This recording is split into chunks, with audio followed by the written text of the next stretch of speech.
You ask Tiger to solve. This deals with linear equations with one unknown. The final result is b equals 8. Let's solve it step by step. Group all constants on the right side of the equation. Add 9 to both sides. Simplify the arithmetic.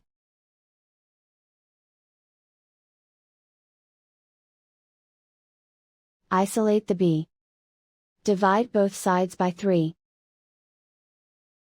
Simplify the fraction.